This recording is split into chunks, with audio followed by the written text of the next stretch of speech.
Good morning বন্ধুরা। আজ প্রভাতদা ইলিশ পেয়েছে, ছোট ইলিশ। তো মন ভরেনি, মাছুয়াদের মন ভরবে না কখনো, যা পাবে তাই ওরা ধরে নেয়। আর দেখো মাছগুলো কেমন লাগছে, ভালোই লাগছে। নদীর মাছ বলে টেস্ট খুব হয় এবং আমরাও কিনেও নিয়ে যাই। আজকে ব্লগটাতে থাকো কী করছি। একটা কাঁকড়া দেখো পালাচ্ছে একদম দ্রুত গতিতে পালানো। আর এবং আমি যখন বাড়ির দিকে আসছিলাম দেখছি রাস্তা দিয়ে অনেক গরু। কিন্তু গরু নিয়ে একটা কথা বলছি বন্ধুরা, এই গরুগুলো কিন্তু খাওয়ার জন্য ছেড়ে দিচ্ছে, মানে এরা চড়তে ছেড়ে দিচ্ছে এর মালিকরা।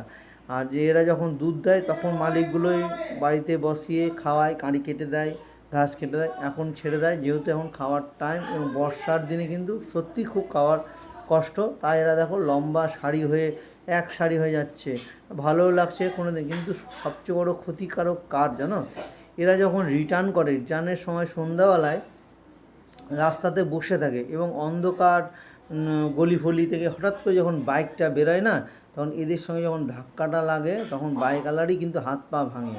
এটা কেউ বুঝে না। আর এর মালিকরা কবে বুঝবে জানি না। যদি একজন থাকতো আশেপাশে এদেরকে নিয়ে যেত তাহলে খুব ভালো। আর এই গরুটা দেখো জল পিপাসা এত পেয়েছে গরমের মধ্যে, কলটা যেহেতু জল পড়ছে দেখো জল খাচ্ছে। এদেরকে বালতিতে ভরে যদি জল দেওয়া যায় তাহলে এরা কিন্তু মনটা ভরে। এইভাবে ওদের মনটা ভরে না, গলাটা ভিজাচ্ছে কেবল।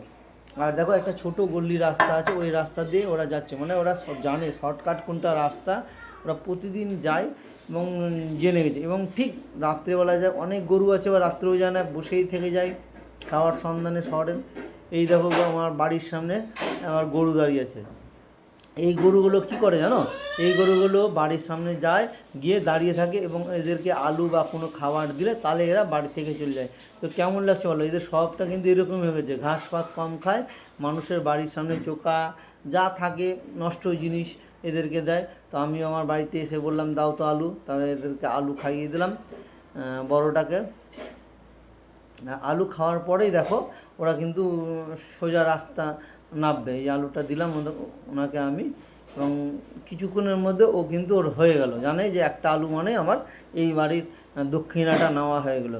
তো তোমাদের শহরেও কি তাই হচ্ছে বন্ধুরা, অবশ্যই একটু জানাবে তো।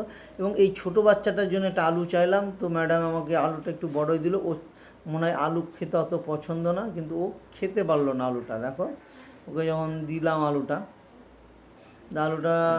কেন টেস্ট পাচ্ছে না, কী হচ্ছে না, খাচ্ছে না। আমি আবার চেষ্টা করলাম নিচে নেমে ওর মুখে ঢুকিয়ে দেওয়ার জন্য। তো মুখে ঢুকিয়েও দিলাম বন্ধুরা, কিন্তু ঢুকিয়ে দেওয়ার পরও দেখছি আলুটাকে ও বের করে দিল। এই দেখো আলুটাকে ঢুকালাম, বের করে দিল, মানে ও খাবে না আলুটাকে। যখন ফেলে দিল তখন আলুটাকে আমি উঠিয়ে নিয়ে গিয়ে ওর মাকে আবার খাইয়ে দিলাম। ওর মা আবার স্বাচ্ছন্দ্য খেলে হতো। যাদের বাড়িতে গরু আছে একটু বেঁধে পুষলে খুব ভালো হয়। ধন্যবাদ। ভিডিওটা ভালো লাগলে কমেন্ট শেয়ার করে রাখবে বন্ধুরা, অন্যজন যেন দেখতে পারে যাদের অসুবিধা হচ্ছে গরু।